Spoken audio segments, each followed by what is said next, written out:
I've been lucky enough to go around the world 2,600 odd times.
Bear with us. We appreciate you for your patience. Thank you.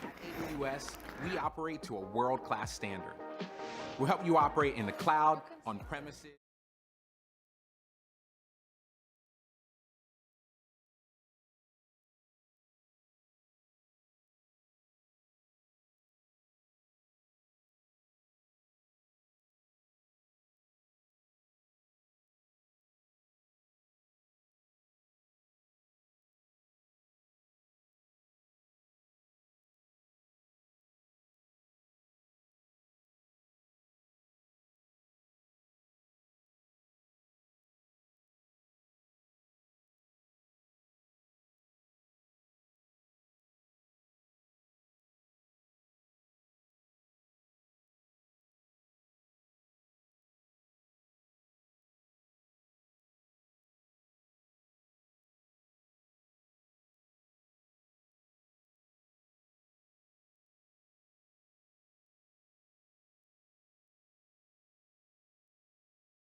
som akože sa ohýňala. Keď si išla dole schodmi? No, akože som stála na schodoch, lebo som aj posúvala tento a v podstate na tom som potom spadla dole. Lebo opätok som akurát tak dole.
Well, good afternoon, everyone. Thank you for rejoining us. I appreciate you returning from your coffee breaks and food breaks. Ooh, we get some music.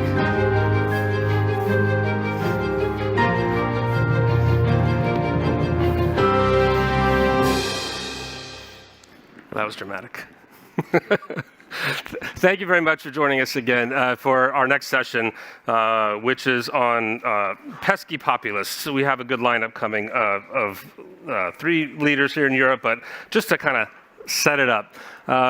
The idea is that populism is on the rise still, or it's still part of our publics and our voting blocs in our countries.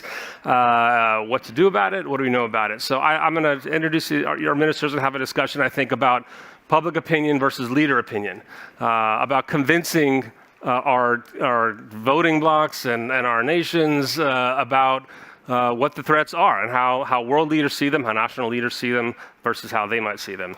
And there's a lot to talk about there. So without further ado, I'd like to welcome our guests joining us tonight. First, Ingrida, Šimonyté, the Prime Minister of Lithuania, Roberta Metsola, President of the European Parliament, and Eduard Heger, the former Prime Minister right here of the Slovak Republic. Thank you very much.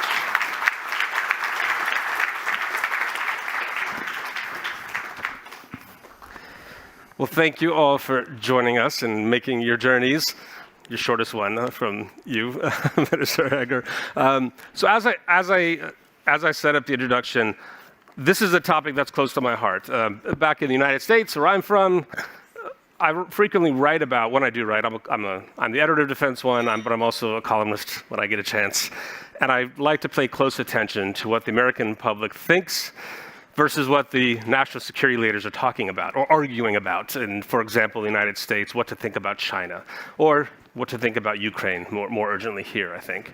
And I think it's a relevant topic to focus on and maybe useful for the people that come to conferences like GlobeSec, who work in the field of professional national security issues of some sort. And sometimes it's easy to get trapped in our bubbles and forget about what, let's say, the average man and woman thinks outside of them. So a little bit of homework to set up our conversation. I was looking through some polling data and saw a recent poll from the ECFR in March that said European public opinion has shifted significantly. They did a 10-country poll about what to think about Russia. Common thing we're hearing today, we'll hear throughout the week. And that mostly that last year, this time in May, that European countries were divided over how the war should end, what it should look like, whether there should be a long war that's worth fighting or whether there should be a quick peace and whether there's something more important. Maybe those two aren't exactly the bipolar question that it seems.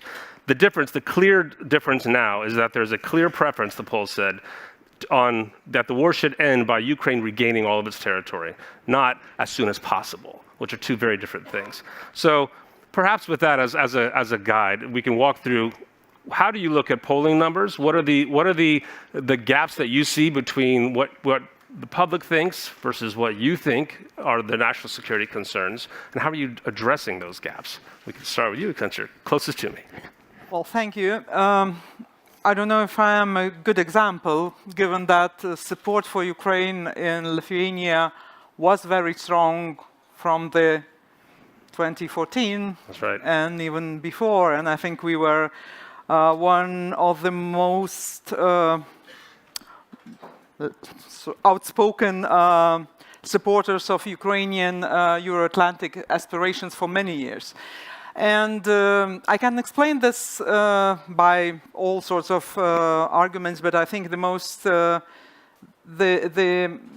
valid, most probably, would be the historical memory. Because in my country, in other Baltic states as well, we know that freedom is not something that you get for granted. And there are so many people still living who remember how it was different just 35 years ago. And that it took a very significant effort of Lithuanian, Latvian, Estonian people to get back the independent state. And this is something that you need to cherish and be ready to stand for. So I think it is, one might say, we're outliers. Well, maybe think of Lithuania in the context of the European family, that as the outlier, Lithuania, far sooner than other countries perhaps, was raising warnings about Russian behavior in many different ways, as many people here know. But a lot of that has changed, and the further west you go, the more the public opinion has started to come around to Lithuanians' opinion. Yeah, and how does that affect? And again, that was different 10 years ago. Yeah. Because then people would use an argument that, you know, you have your trauma, and this is why you are so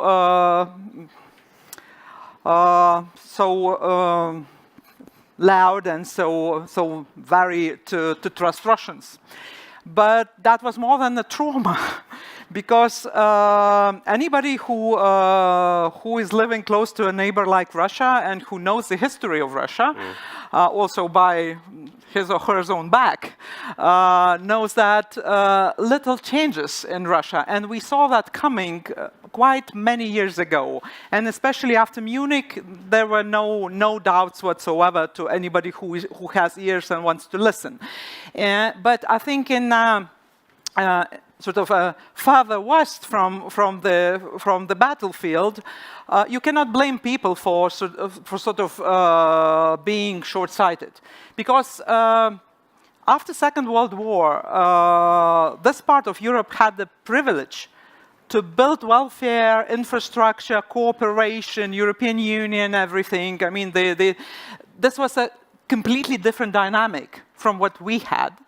And most probably the belief in Fukuyamish approach towards the history was prevailing one. And there was also a pragmatic approach that was saying that, look, you can trade into civilization whomever you want, because there will be a mutual interest, and this mutual interest will prevail against any potential military aspirations. But for us, that was a wrong assumption. And unfortunately, because I would be happiest person in the world if I would have proved be wrong. But unfortunately, this is not the case. And of course, this understanding came as situation changed. As Putin actually did something, people were saying it's not going to happen and makes no sense. But it happened, and for Putin, that makes pretty much sense of his own. Well, what you're, I think, describing gets to the heart of it. It's the trust between what some leaders say and whether other leaders or populations believe it. I can see a Lithuanian T-shirt that just says, "We told you so," right? Yes, like your mother-in-law would like to say. President Metsola, your thoughts? You're from you get to speak for all of Europe from your position. So good luck. But help explain, help us understand how, with pesky populism as the theme, how the gap between what the polls say and what the leaders want is problematic. Well, if I can make a general remark before we start, you can do anything you like. I think the word pesky is one that would immediately let's say, give you the temptation to run away from it. And I think that's the mistake we made for far too long. That we had a populist narrative growing at all extremes of the political spectrum, and we thought that by ignoring it, it would go away. Not only did it not go away, it just grew. And it today taps into frustrations, into marginalized communities or communities who feel marginalized, or if there is a battle of ideas that we had before 24th of February 2022, which has transformed into a hot war on the ground, but also online, then we must have, and in fact this was the first thing I thought on that morning, is that we did not listen to Ingrida as much as we should have. Because the easiest thing before that would be to exonerate yourself from responsibility simply because you're far away. And that your people think that because their leaders don't talk about the subject, then it's not relevant for them. For far too long, we did not talk about what was an increasingly clear intimidation, except when we just re-justified our complete dependence on Russia for gas.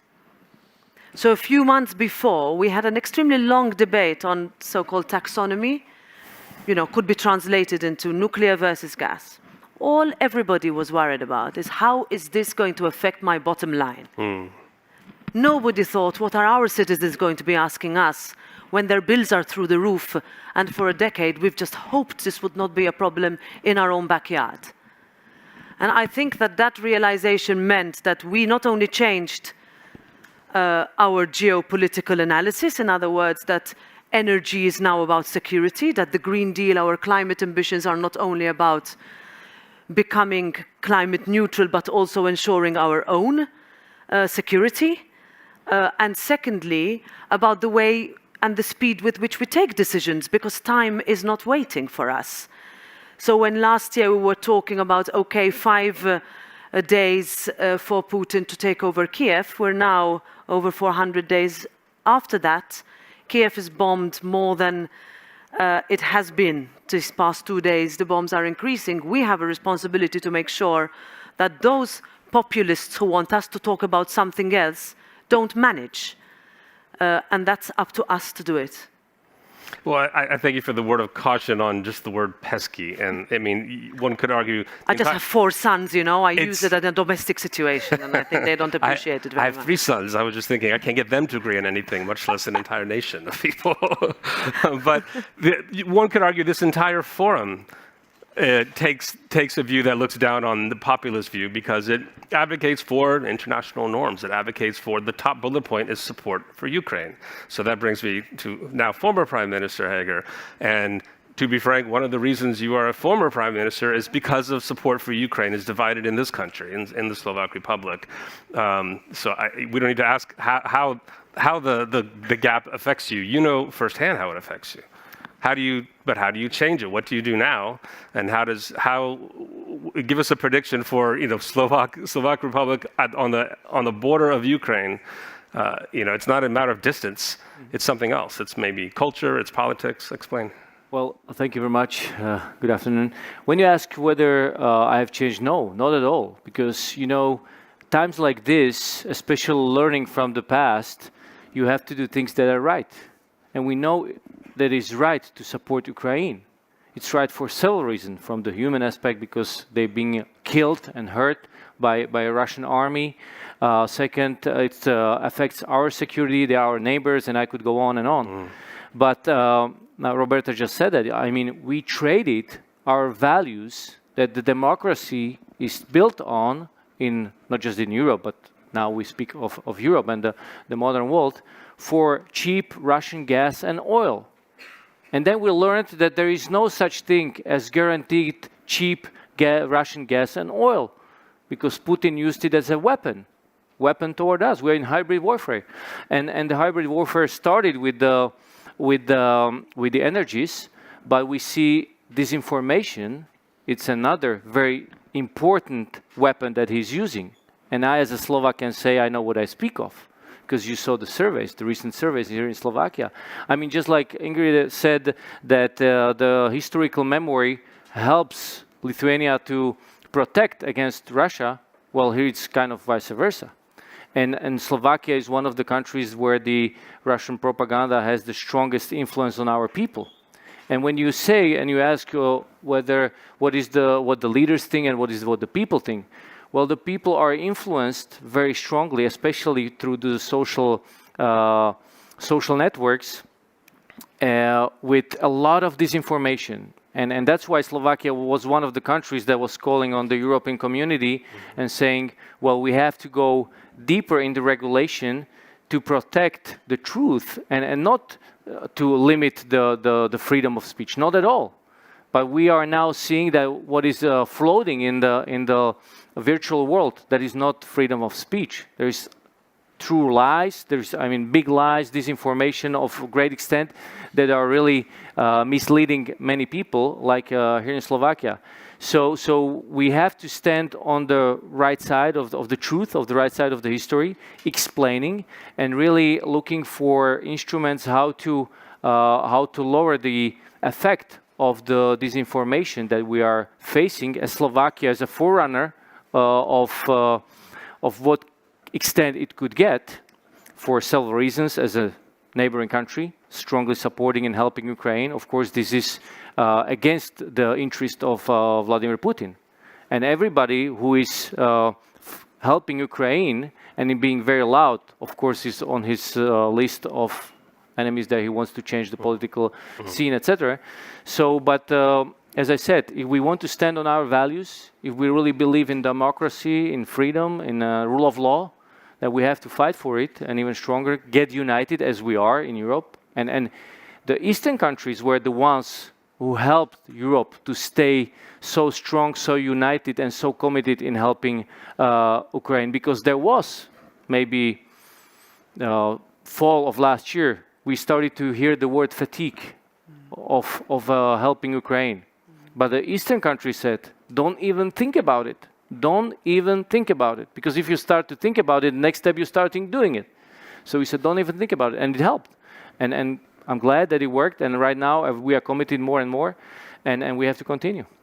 Yeah, I think we were on this stage last year for the 100th day of the war, and there were multiple op-eds in the newspapers around the world about Ukraine fatigue. So it was far sooner than the fall, I think. To remind the audience, you can use your GlobeSec app to pose a question for the panelists, where you can use it. Actually, correct. You can use your app to suggest a question. I get to decide if it's good enough to read to them. But you can also like it. If you like it, it'll bump it up the queue, and perhaps we'll ask it. We'll also turn to the audience live here if you want to stand up and be brave and identify yourself in public and pose a question that way. Sir, you've already blended into my next topic that I wanted to raise, which are how to address the threats. Part of the title is that with Pesky populism it says we're in a battle of ideas. Again, as an example, in the United States, everyone in the last couple of months has been talking loudly about the downfall of Tucker Carlson, the most popular right-wing on-air commentator on Fox News.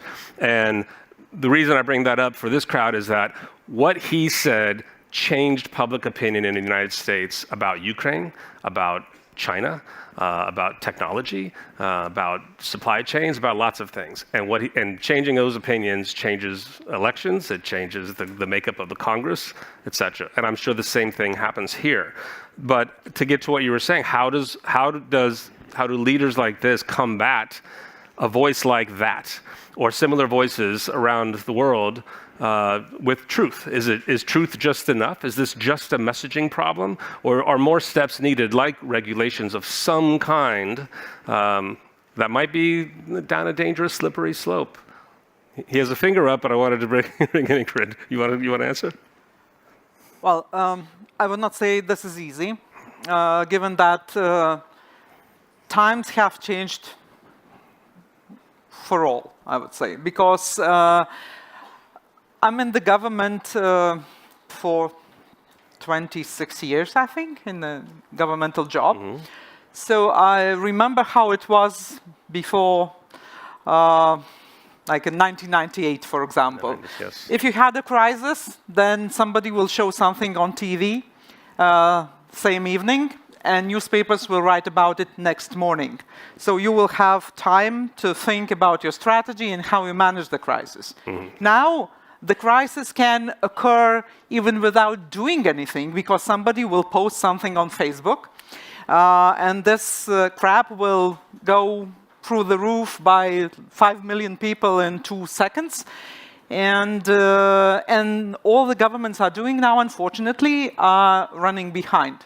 And if you ask me whether I have a good suggestion for this, I'm afraid I don't. But then I think that what you should do is, first and foremost, you should stick to your message. I mean, you should still tell the truth. Now the question is, how do you believe that people will believe you, but not the populist? Then this is most probably a problem of education and overwhelming flood of information that goes onto heads of every person. So we must ask ourselves, do we pay enough attention at school for the kids to be able to sort of understand the information flows? And of course, many populists do actually bet on low level of information of people about many things. For example, COVID was a very good example, and then this story of Russians about bioweapon that particularly targets Russians is a thing that sort of bets on the fact that people forgot their biology lessons by far, do not know what is DNA. So of course this is tough, but this is something we need to take care of. But one other thing, you mentioned regulation. I think we should not be afraid of speaking about this. I hate to say this because I'm a strong proponent of the freedom of speech. But sometimes we mix freedom of speech with freedom of lies. And this we can see especially in the era of social networks. Because I hate to see when the posts of my colleagues and friends who post about the war in Ukraine, about Russian atrocities and everything get banned, and the Russian posts live well through the times and continents, you know.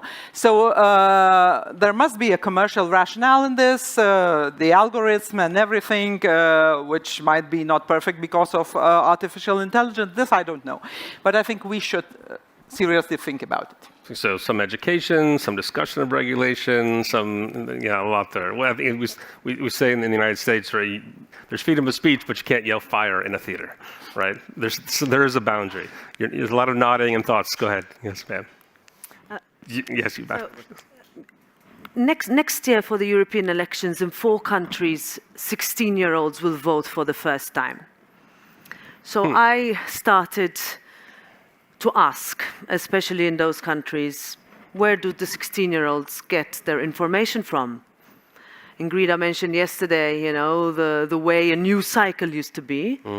In this case, it's not news, because their information that is sold as news is potentially from a specific social media app that does not necessarily abide by our, let's say, can I use this word, value set? You can use that for lots of social media apps, probably, one could say. Yeah. But I want to make sure that what I say on the social media app is going to reach that 16-year-old who's going to choose who is his member of the European Parliament next year. And we have seen it already in some local elections in a number of countries. With what kind of campaign was used to target the first time a young person chooses an elected politician. Now, that then turns into our responsibility. How do we communicate? What do we communicate? There's a question on the slide, on the screen. I don't know whether I can already read it out. But, No? please. One that says, aren't we running from one geopolitical populism misconception into another green populism in the EU? That is exactly what is happening right now. That even before the Russian invasion of Ukraine, high bills were blamed on the Green Deal. Now, how do you counter that? I sit on a panel and I say, look, we have a crisis we need to address, going back to what young people put as their top priority